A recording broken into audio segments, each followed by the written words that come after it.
மினாசான் கொன்னிச்சிவா. இன்னைக்கோட வீடியோவில் நம்ம lesson 1 கிராமரோட 4th point தான் பார்க்க போகிறோம். ஓகே வாங்க காய்ஸ் வீடியோக்குள்ளே போகலாம். இப்போ இந்த கிராமர் பாயிண்ட் என்னன்னு பார்த்தீங்கன்னா நவுன் மோ, அவ்வளோதான். ரொம்ப சின்னது, ரொம்ப ஈஸியாகவும் இருக்கும். இப்போ நவுனுக்கு வந்துட்டு ஒரு நவுன் எடுத்துக்கணும். மோ அப்படின்னா என்னென்னு பார்த்தீங்கன்னா ஆல்சோ, ஓகேங்களா, ஆல்சோ. இப்போ இந்த நவுனுக்கு அப்புறம் ஆல்சோ ஆட் பண்ணால் எதுவுமே வராது. இங்கே பாருங்கள், நவுனுக்கு வந்துட்டு வத்தாசி எடுத்திருக்கேன், மோ போட்டுக்கிறேன், நவுன் வத்தாசி மோ அப்படின்னு இருக்குது.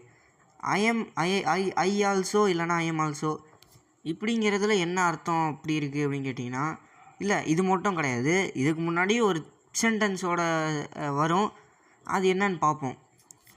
கொஞ்சம் திக்கி திணறி தான் பேசுவேன், அதெல்லாம் கண்டுக்காதீங்க, கொஞ்சம் கிளியராக வாட்ச் பண்ணுங்கள், அப்போ கண்டிப்பாக புரியும். இப்போ ஒரு சென்டென்ஸ் எடுத்துக்கலாம். அது என்னதுன்னு பார்த்தீங்கன்னா நருத்தோவா நிஞ்சாதெஸ், அதுக்கடுத்து ஒரு ஃபுல் ஸ்டாப் வச்சு கக்காஷிமோ நிஞ்சாதெஸ்.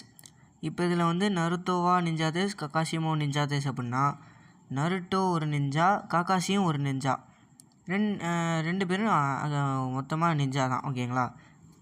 நருட்டோ காக்காஷியை பற்றி தெரிலனா சொல்லிடுறேன், இது ஜஸ்ட் அனிமேஷன் கேரக்டர் தான், இது எதுவும் தனி வார்த்தைலாம் நினச்சிக்காதீங்க. ஓகே, இப்போ இதில் வந்து ஃபஸ்ட்டு சென்டென்ஸ் உங்களுக்கு புரியும், ஏன்னா ஃபஸ்ட்டு கிராமர் பாயிண்ட்லேயும் இதான் படித்தோம். நருத்தோவா நிஞ்சாதெஸ்னா நருட்டோ ஒரு நிஞ்சா. நெக்ஸ்ட்டு உள்ள கிராமர் பாயிண்ட் இப்போ பார்க்க போகிறோம். கக்காஷிமோ நிஞ்சாதெஸ் அப்படின்னா கக்காஷியும் நிஞ்சா. அந்த ஆல்சோ சொல்கிறோம்ல, அந்த கக்காஷியும் அப்படின்னு வருதுல்ல, அதுதான். இந்த மோ அப்படிங்கிறதுக்கு எந்த காலத்துலேயும் வந்து மீனிங் சேஞ்ச் ஆகாது, மோனா ஆல்சோ, அவ்வளோதான். இதே மாதிரி உங்களுக்கு வேறு என்ன கேரக்டரை வச்சு பேசணுமோ சொல்லுங்கள், எல்லாத்தையும் கமெண்டில் போடுங்க, எல்லா கேரக்டரை வச்சும் பேசி காட்டுறேன். ஏன் இன்னொரு அட்வைஸு, அனிமே வந்து பார்க்கலாம், இந்த ஜாப்பனீஸ் நாலேஜை வளர்த்துக்கிறதுக்காக பார்க்கலாம், ஆனால் ஒன்று மட்டும் பண்ணிடவே கூடாது. அதை பார்த்துட்டு வந்து நான் பேசுகிறேன் அப்படிங்கிற பேரில் அவங்க சொல்கிற டைலாக்லாம் அப்படியே சொல்லக்கூடாது.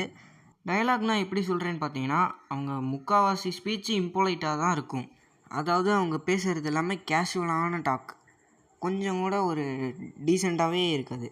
மேபி வில்லன்ஸ் கிட்ட திட்டுறதுக்காக பேசுவாங்க அவங்க, இல்லை சும்மா ஃப்ரெண்டுக்கிட்ட பேசுகிறதுனாலும் பேசுவாங்க. அதை நம்ம ஃபாலோ பண்ணக்கூடாது. பேசிக்காக இருந்து கற்றுக்கிட்டு அது எப்போ இம்பொலைட்டாக பேசணும் பொலைட்டாக பேசணுங்கிறதையும் தெரிஞ்சுக்கிட்டு அதுக்கப்புறம் பேசணும், ஓகேங்களா.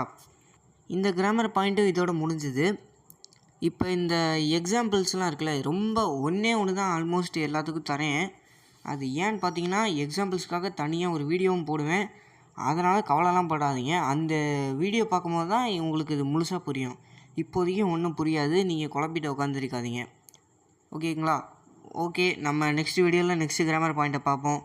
இந்த லெசன் முடிக்கிறதுக்கு இன்னும் 2 கிராமர் பாயிண்ட் தான் இருக்குது. நெக்ஸ்ட் வீடியோவில் பார்ப்போம்.